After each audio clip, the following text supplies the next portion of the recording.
Have you ever been in an argument and things just go south? Things go horribly wrong, and you end up saying things that you later regret. Maybe even the next day, you feel this sense of heaviness, and even if you apologize, you still feel the pain from the night before.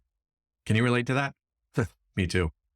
So, why do we say things and do things in the heat of the moment that we later regret? And even better, how can we stop doing this? Well, the topic of today's presentation is stop saying stupid things when you're in an argument.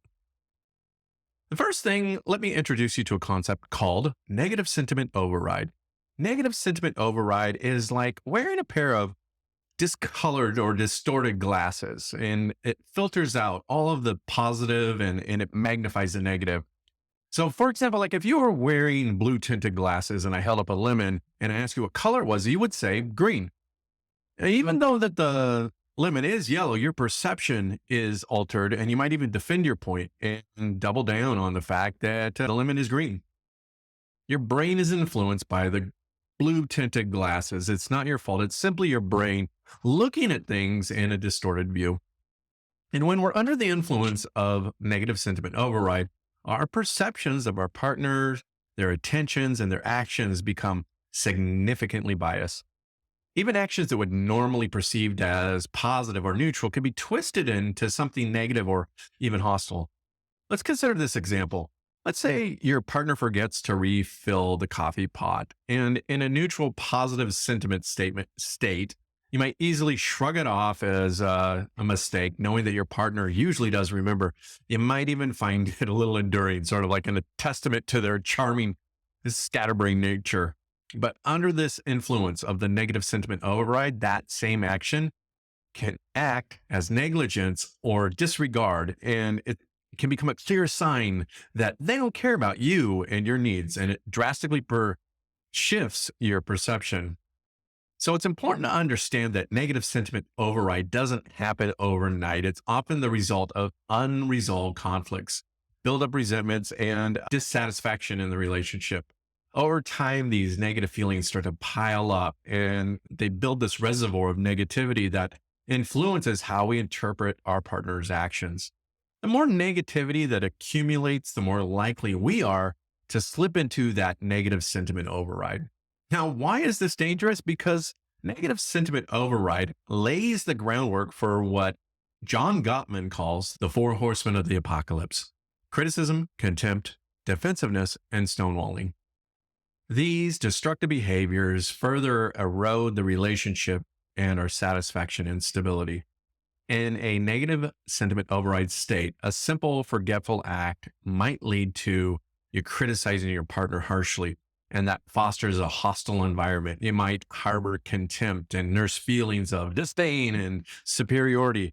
In your return, your partner might become defensive and reject any accountability and throwing counter arguments and accusations towards you. Eventually, one or both of you start to resort to stonewalling and you withdraw from the interaction in order to avoid the conflict. Now, the presence of the four horsemen in arguments is a clear indication of negative sentiment override, and it's a sign that the relationship needs some help. According to Gottman's research, these behaviors predict divorce with startling accuracy. What's particularly insidious about negative sentiment override is that it makes it incredibly difficult to see the good in your partner or even in the situation at hand. It makes us blind to the affection, the care, and the goodwill that our partner has for us. And we filter out their positive qualities and actions, and we focus only on their perceived faults and transgression.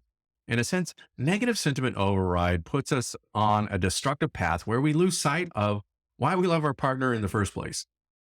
When we understand negative sentiment override, it helps us recognize our perceptions and reactions that are distorting the underlying negativity. When we recognize negative sentiment override, it can be the first step in working towards resolving the underlying issues and rebuilding positivity in the relationship. So why do we so easily slip into this negative sentiment override? Well, let's talk about the influence of our brains. When we find ourselves in a situation that our brain perceives as threatening or stressful, such as escalating argument with our loved one, our adrenaline gland starts pumping out something called cortisol. Now, this hormone is part of the body's natural stress response system, but it's a relic from our past prehistoric ancestors who frequently faced these life or death situations. Cortisol plays an important role in this fight or flight response, and it prepares our body for rapid action. It increases our heart rate, our blood pressure, raises our glucose levels, and it gives our body energy, but it also dampens our non emergency bodily functions. So, like our immune response, our digestive systems, and effectively it prioritizes immediate survival over long term health. So, for example, if a bear is chasing you, well, you're not going to be hungry because the cortisol is shut down in your digestive system. Now, when a stressful situation involves an argument with a loved one, physically fighting or running away, those probably aren't appropriate responses. Nevertheless, our ancient response system doesn't know the difference between an emotional threat and a physical threat. It just knows that we're under stress and it releases the cortisol. Now, here's where the issue arises. The prefrontal cortex, or the PFC, is part of the brain that involves executive functionings like decision making, problem solving, and emotional regulation and impulse control. It's highly sensitive to cortisol. So as cortisol levels rise, the function of the PFC declines. Your prefrontal cortex is the part of your brain that sits right behind your forehead. It's that part of your brain, the front part of your brain that we see when we think about a brain. As cortisol levels arise, the function of the PFC declines. This makes sense from a survival perspective because when we face a potential threat, our ancestors, they didn't really have time to stop and think about what they needed to do. They just needed to act swiftly and instinctively. But in our day-to-day arguments, when cortisol is introduced into our body and reduces the prefrontal cortex function, it can be counterproductive and hamper our ability to clearly understand what's going on and have compassion and empathy and resist those impulses. So instead of engaging in constructive dialogue, we become more defensive. We say things that are hurtful because we're not really thinking. Like literally that part of our brain isn't online. So when cortisol can take what might have been a minor incident and turn it into a full-blown argument. And because it shuts down the prefrontal cortex, one of the things it does is it really contributes to the argument and the escalation of the argument. And it's going on in both people. And as it's going on in both people, we stop seeing each other as partners, lovers, friends, and we start seeing the other as a threat. Our brain just takes over, shuts down that prefrontal cortex, and we start seeing this person that I love, we see them as the threat rather than our ally.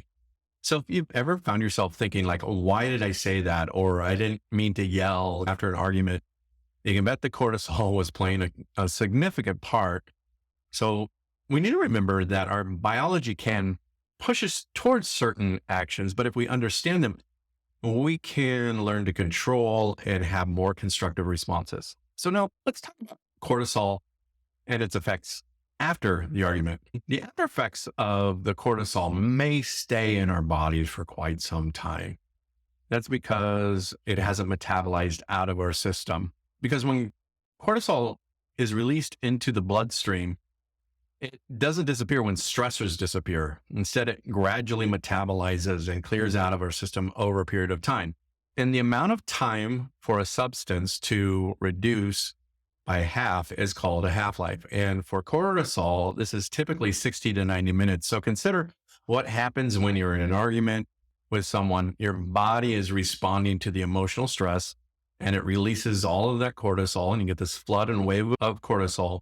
Now the argument's ended and the immediate stressors are gone. However, you still feel hurt and agitated and angry and all those kind of things.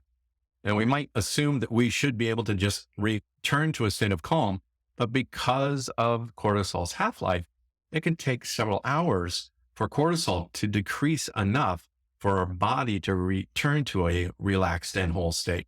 Now, this time can vary from between person to person. It's based on how that person metabolizes the cortisol out of their system. But in general, it can take several hours for cortisol to finally dissipate and your prefrontal cortex kind of come back online where you feel a sense of, back to that homeostasis.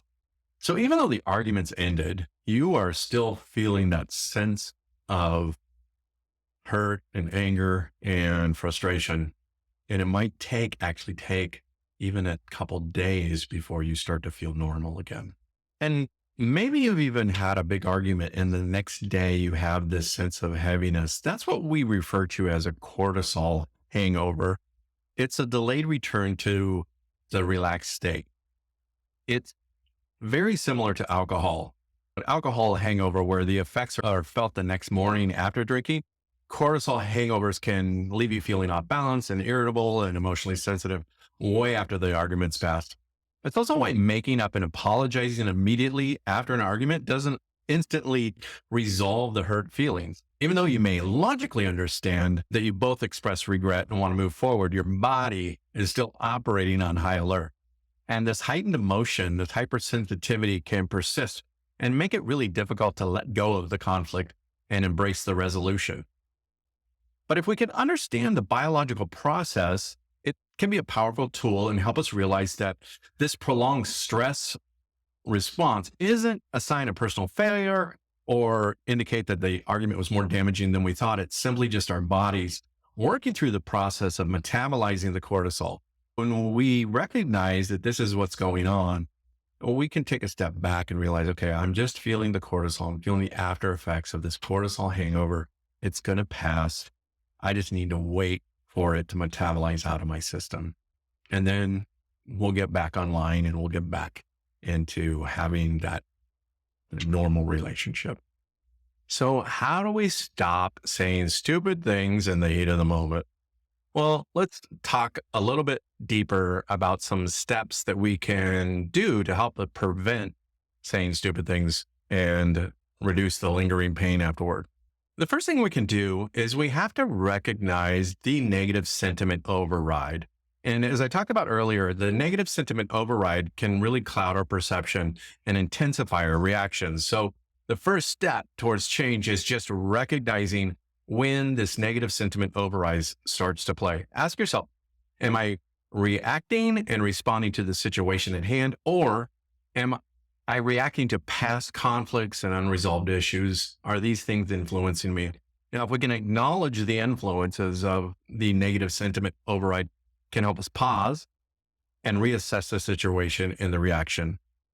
It's important when we start to feel yourself overwhelmed in an argument to take a break.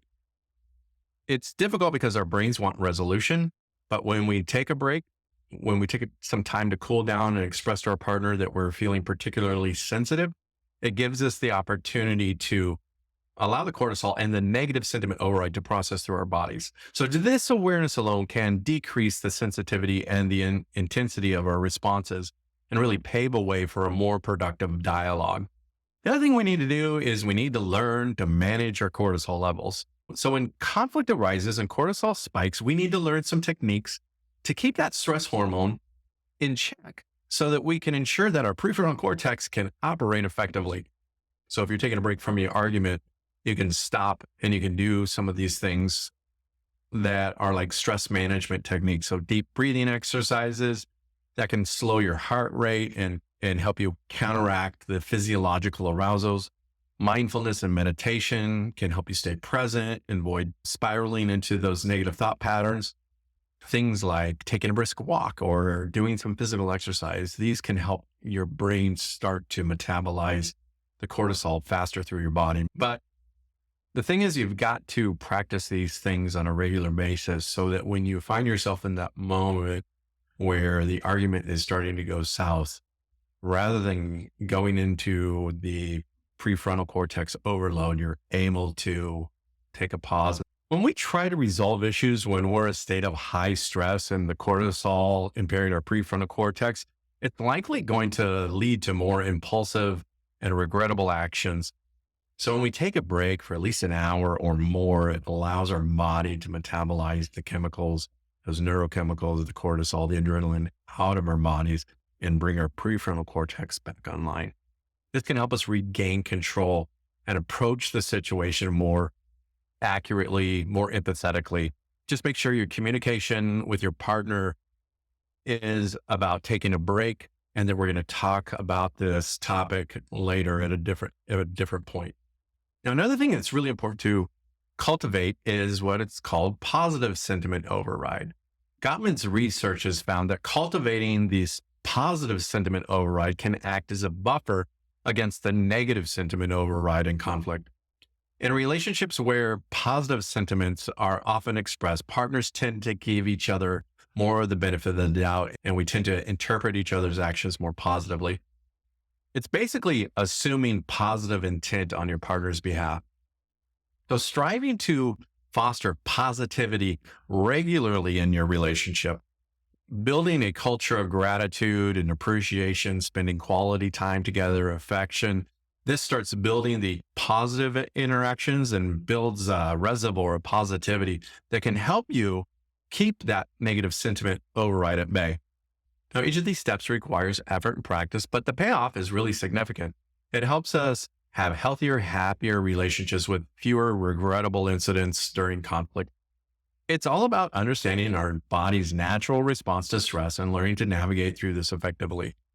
In conclusion, understanding the relationship between negative sentiment override and cortisol levels offer us an insightful way to look at our behavior during conflict and recognize negative sentiment override can skew our perception and how cortisol surges can hijack our irrational brain functions. We can understand why we say these things that we tend to regret later. And it also gives us the ability to kind of have grace towards our partner and understand that they too are going through these things and they may say something that they also regret. So it doesn't mean that these things are necessarily true. It just means that our brains were hijacked, negative sentiment override came into play, and we said and we did things that we didn't mean to say or do, which is why it's super, super important to learn how to repair. Learning how to repair after a relationship is vital. One of the things Gottman says is that conflicts are going to happen in relationship, but it's how you repair that matters. If you take the time and work through your own neurochemical cortisol flooding that's going on in your brain, you take that break and then you come back with positive sentiment override. And you see your partner as somebody that you love and that you care for and that you cherish. And you can begin to empathize with what's going on with them, and they start empathizing with what's going on with you. And then we're going to be able to repair, and we're going to be able to offer forgiveness, and we're going to be able to kind of put these things in the past and also understand that maybe we just weren't at our best in that particular moment. Sometimes just a simple act of pausing can make all the difference. But remember, these things take time, they take understanding. And the more you know yourself and how your body works and how you function, the better you're going to be at overcoming and recognizing when our brain starts to get flooded with the cortisol or we start jumping into the negative sentiment override. Once I start doing this, then those cortisol levels tend to drop and the dopamine levels tend to rise, and we feel actually more connected and committed to our partners. If you like this video, please like, subscribe, do whatever you have to do so that you get the notifications for upcoming videos. It really helps the algorithm and it helps this channel grow. And so I hope that you enjoyed this episode of This Will Change Your Life: How to Stop Saying Stupid Things in the Middle of an Argument.